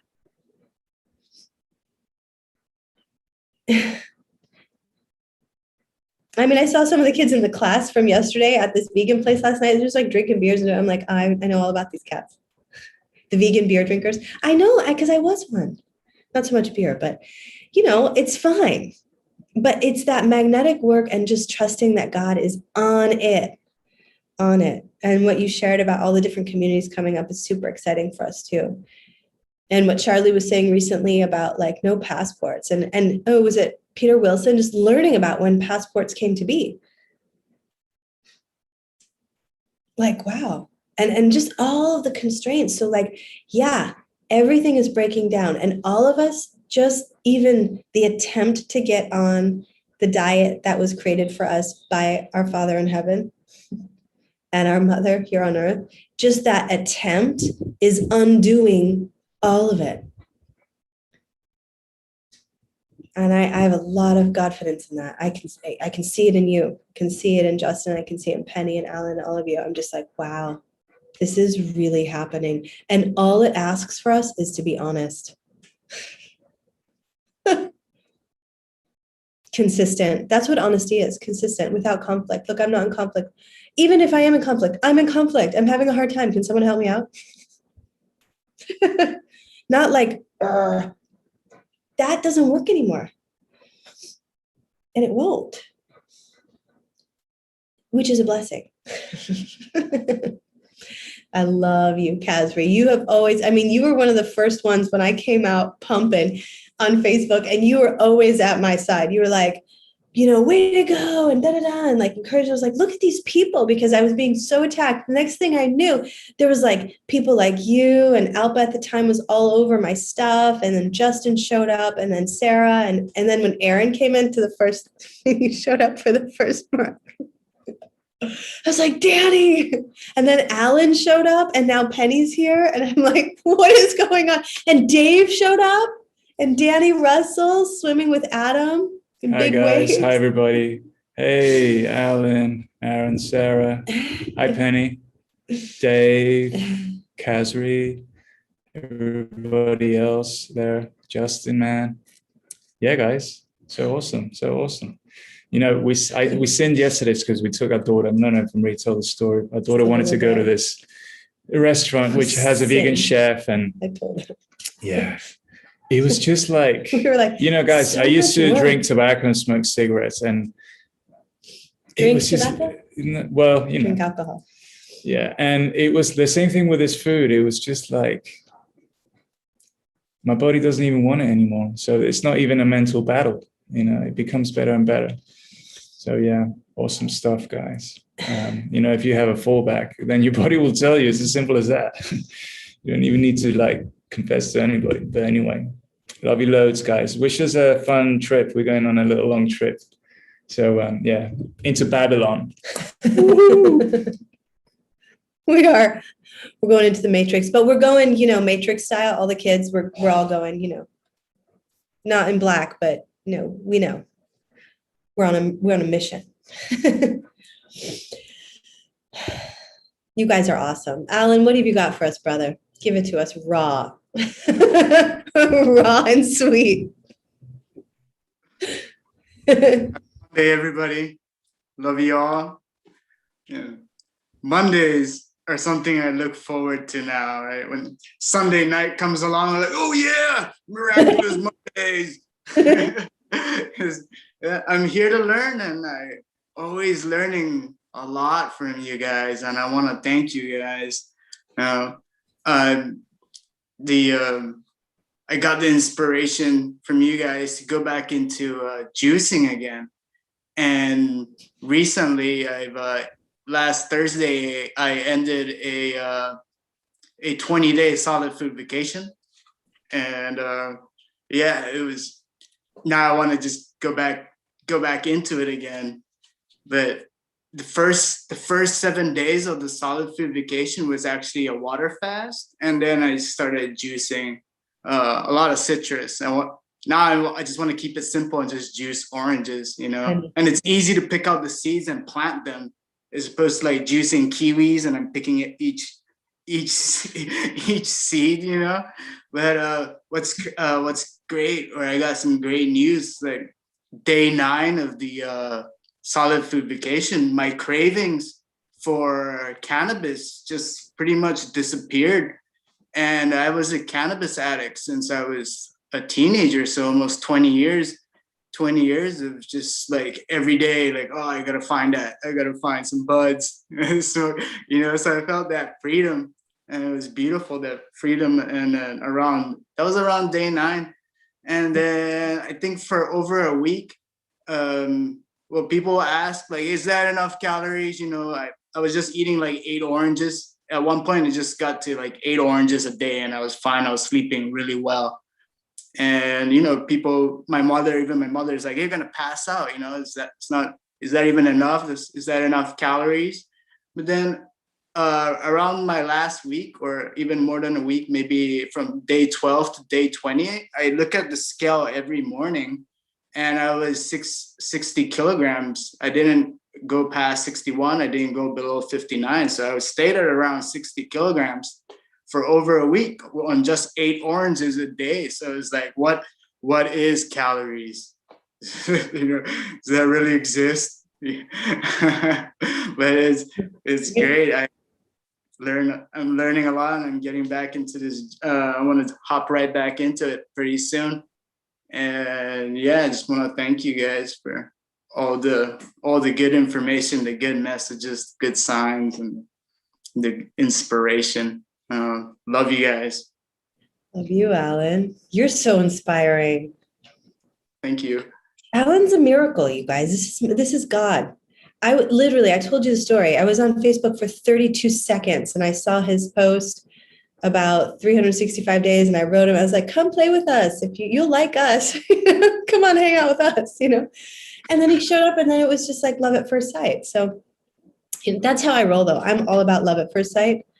That's how I did with Dani. I was like, oh, I think we just like fell in love. And that's how it was with every one of you. I just so much. Really do. I'm glad you found me. I've been posting everywhere, trying to network with other folks who are on the same path as I am, or doing something similar so we could share information. But a lot of people are just putting me down, just knocking my diet. It was like, ah. And then finally, yeah, this year, a year of learning, met you guys, and it started getting busy.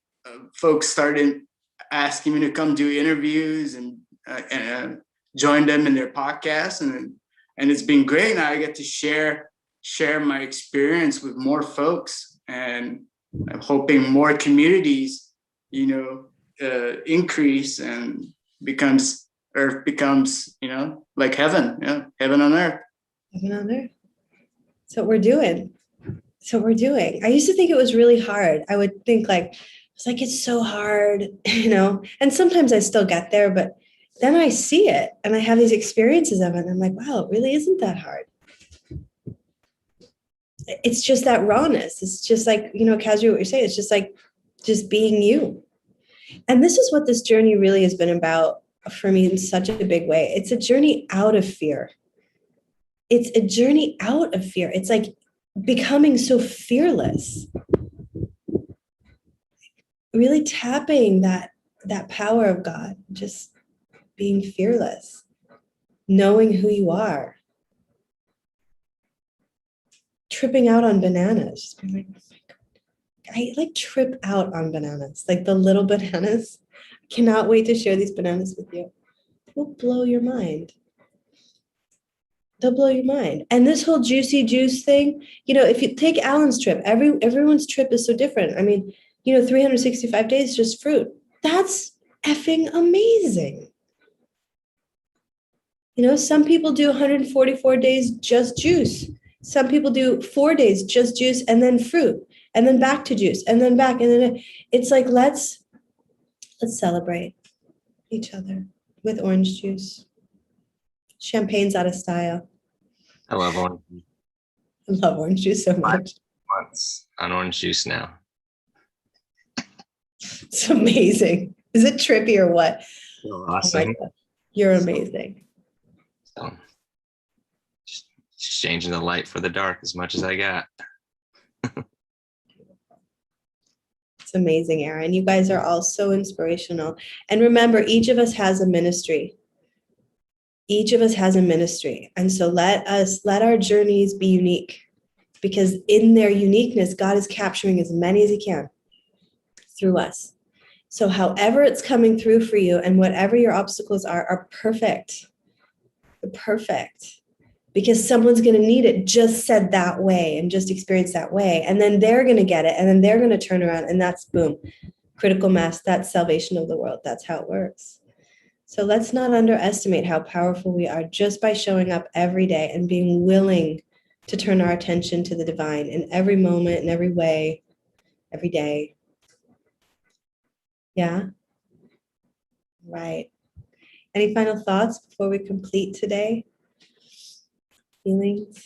I would just like to say thank you to you guys, because without you, I wouldn't have found my voice. I was doing it all on my own, very quietly, and just not saying anything to anybody. And now I just say it to everybody. Anyone who'll listen to me, tell them it's all about the fruit, but without trying to alienate myself, because unlike Kazri, my 26-year-old daughter thinks I am stupid, and because she went to university. So I'm having a hard time with my family and friends, but I am dropping little hints along the way. But I feel that we are scattered around the world for a very good reason. Like, I don't know why, coming to Portugal for me was like just I don't know, don't even know why I came. Just met this guy on the internet, see what happens, and all the way from New Zealand just to see what happened, and we fell in love, and love happened, and I saved him and he saved me, and it was meant to be. But we are scattered around the world, and there is a damn good reason for that. Yes, there is, sister. Yes, there is. And they're going to see you aging and they're going to know. And that's all that needs to be said now at this point. They're going to see your eyeballs and your shiny skin. My daughter said to me today, Mommy, I never want you to get old. I said, I'm never going to get old. You don't have to worry about that. I'm not going to get old. Why are you so scared of old people? She's like, they look scary. I go, yeah, well, we're not going to do that. Our people, we don't do that. We just don't. I mean, I might get gray hair, but like, it'll be awesome. And like, you know, Dumbledore way, it'll, whoa, you know, it'll be awesome. They will grow up on the juice. And so they will learn so much faster. It'll come to them so easily. That's why it's so important for me to like get it right at the school. I just feel like, you know, she has like these skin things coming. They're in detox. My kids are in detox right now. Let's talk about this for a second. Like, we're going to need groups for this. Like, if people start doing this, like, we're going to need to share information and talk. And that's what's, you know, Alan, you're saying is like, now your voice is getting out there because people need to hear what you have to say. And here we go. But, you know, we used to say that in yoga, like kind of facetiously, like, you know, you're not going to age the way that the rest of the world ages. But that was just all talk. Now this is like, we've tapped it. We've married the body with the soul, with the spirit, you know, in this alignment with the mind. And in so many ways, there's this detachment of the body and the spirit. Like, it's like, that can't happen anymore. Oh, your body's an illusion, so you can just abuse it. No, it's like, we need to love it. We need to heal it. It's traumatized. You know, it's been abused. It's a holy mechanism. It's this like amazing thing. And it's healing. So, you know, but the people that are up here, you know, it's hard. It's peace out though, too. I got to go to Mexico. Like, you know, I'm done suffering. We've suffered enough. It's time to play. Let's play. Let's play. I know things have been really heavy, but we get to play. I'll be there Right. next summer. Next summer. Thank you. Yeah, be with the kids. Come down here. Bring your skills. We've got it going on. It's going to happen. And everyone, there's going to be communities. We're all going to just kind of, you know, have field trips. I had a lot today, guys. Thank you. That's another way that the kidneys flush. Kasri, tears. I'm convinced. Okay. Love you guys. See you next week. Bye for now. Keep it real. Thank you for having me. I'll see you next week. You're a superstar. I love having you. You're awesome. Bye, guys. I don't hear that often. Great. You're in good company.